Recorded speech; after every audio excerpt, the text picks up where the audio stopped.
everybody, welcome back to my channel. Today we are on recipe 27 of cooking our way through Magnolia Table Cookbook, and this morning we are making one of my personal favorites, orange scones. So good. Starbucks has nothing on these. So the first thing you're going to want to do after you preheat your oven to 400 degrees and line your baking sheet with parchment paper, we're going to go ahead and get our dry ingredients together. So you're going to do 2 cups of all-purpose flour. Save a little on the side for when you need to form the dough. And then we're going to add 1.5 teaspoons of baking powder. To this, you're also going to add half a teaspoon of baking soda, and then also half a teaspoon of kosher salt, and then you're just going to give it a good little whisk.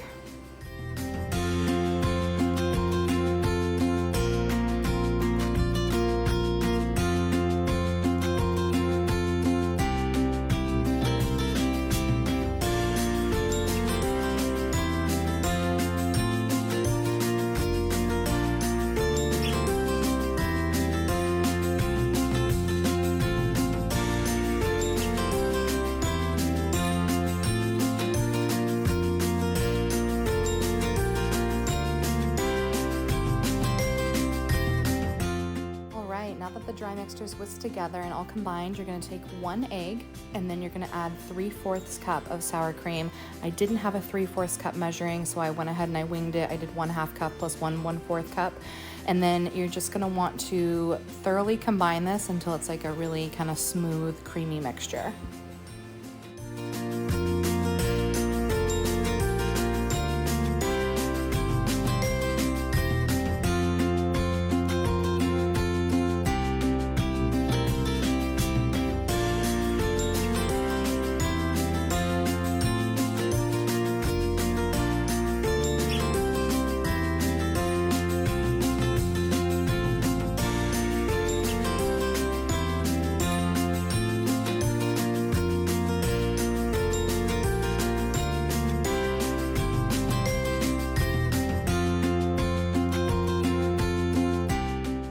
For a simple recipe, this has a lot of bowls, let me tell you. So now in another bowl, you're going to go ahead and take 1 tablespoon of orange zest. These are very large navel oranges, so I would say for a tablespoon, you're looking at a whole orange. We're going to need a teaspoon later, and that's about maybe half, a little less than half of an orange. So go ahead and zest 1 entire orange, get it into the bowl, and then to this, you're going to add your sugar. So to this, we're going to go ahead and add half a cup of sugar. And again, I did measure this with 1 cup, so I just used half of 1 cup because my half cup had sour cream in it and I didn't feel like washing it. So don't come for me in the comments.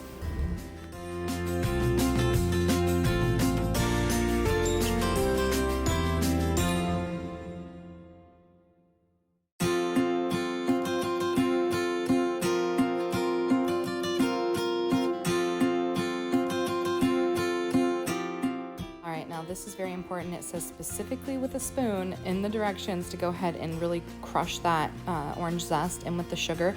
You want to make sure it's thoroughly combined. So do this process until the sugar is a really pretty light orange color, and then it's ready.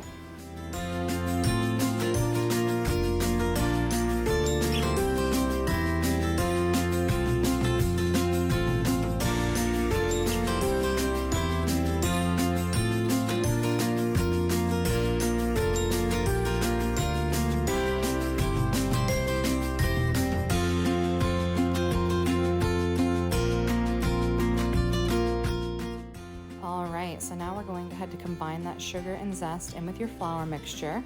Make sure it's combined. And then this next step, you're going to want to take 12 tablespoons or 1.5 sticks of unsalted frozen butter. And I just cut mine directly down the center, and then I cut it into 1-inch cubes, as you can see here, so like that, as Miss Tabitha would say. You guys got to watch Tabitha Brown's channel. If you don't, she just is like a dose of serotonin every time you watch her. So then it says here you can either use your fingers or a pastry blender. I went ahead and used my pastry cutter. You don't want this to be completely mixed in. You want the mixture to be pebble-like. So just go ahead and cut the butter into your flour until you get that pebble-like consistency.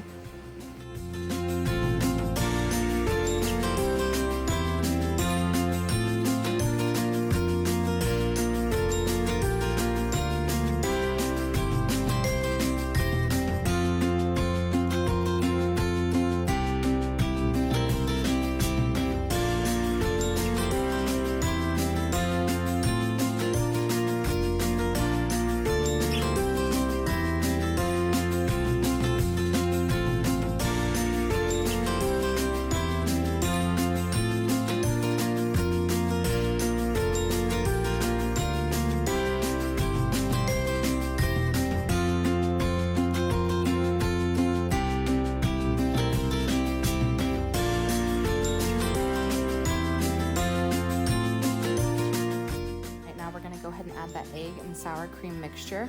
And now this is the point where you're just gonna combine it until you get your dough to be in, like, you know, not sticky and solid form. Obviously, in the book, it says to use your hands. I literally hate that, but it always comes down to me having to use my hands. I'm that person that, like, if you take me to like a barbecue place or like a seafood, like a crab or a crawfish place, like I will use an entire roll of napkins. I can't stand that feeling of like your fingers being dirty. It's the actual worst. So I went ahead and used my hands because the spoon wasn't working, and as you can see, I kept having to stop and like take the stuff off my hands. It was gross. So it's gonna form into a dough. It's not gonna be super dry. It's gonna be kind of a wet dough. That's why you wanna make sure you flour the surface, because then we're gonna go ahead and take this into 2 parts. And then once you form the dough into 2 halves, you're going to go ahead and take one of the halves, press it down. You're gonna wanna get like about a 6-inch, it should be about 3/4 to an inch thick, like a circle. And then we're gonna go ahead and start cutting that.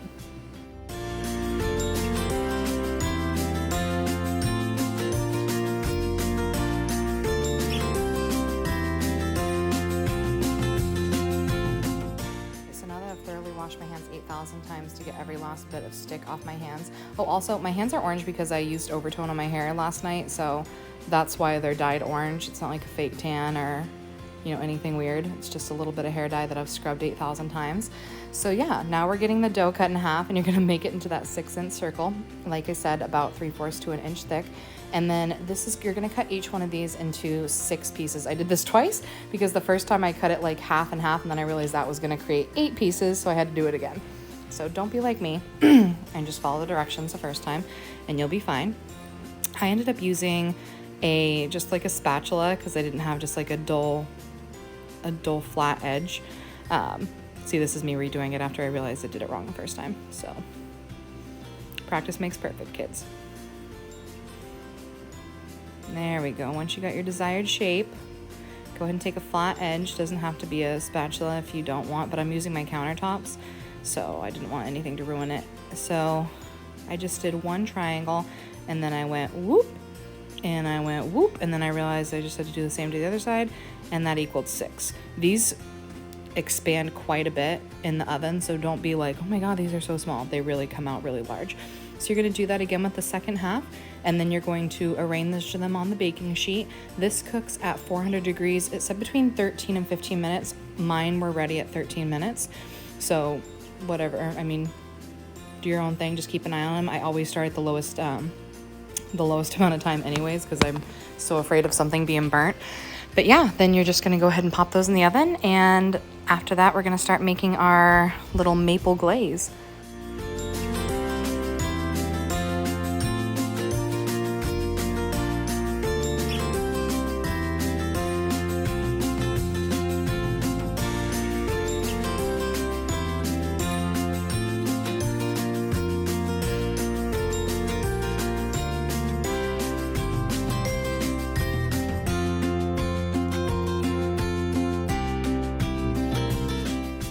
Those are cooking, we're going to get our glaze together. So the first thing you're going to want to do is add 1 3/4 cups of powdered sugar to a bowl. I'm using the same bowl that I did the orange zest sugar in because I'm not trying to wash 50,000 bowls this morning. It's hot and I'm just not in the mood. So you're going to add the powdered sugar, and then you're going to add 1 teaspoon of grated orange zest. Like I said, it usually takes 1 whole orange for about a tablespoon. So this only took about I would say maybe a little more than a quarter of an orange to do 1 teaspoon of orange zest.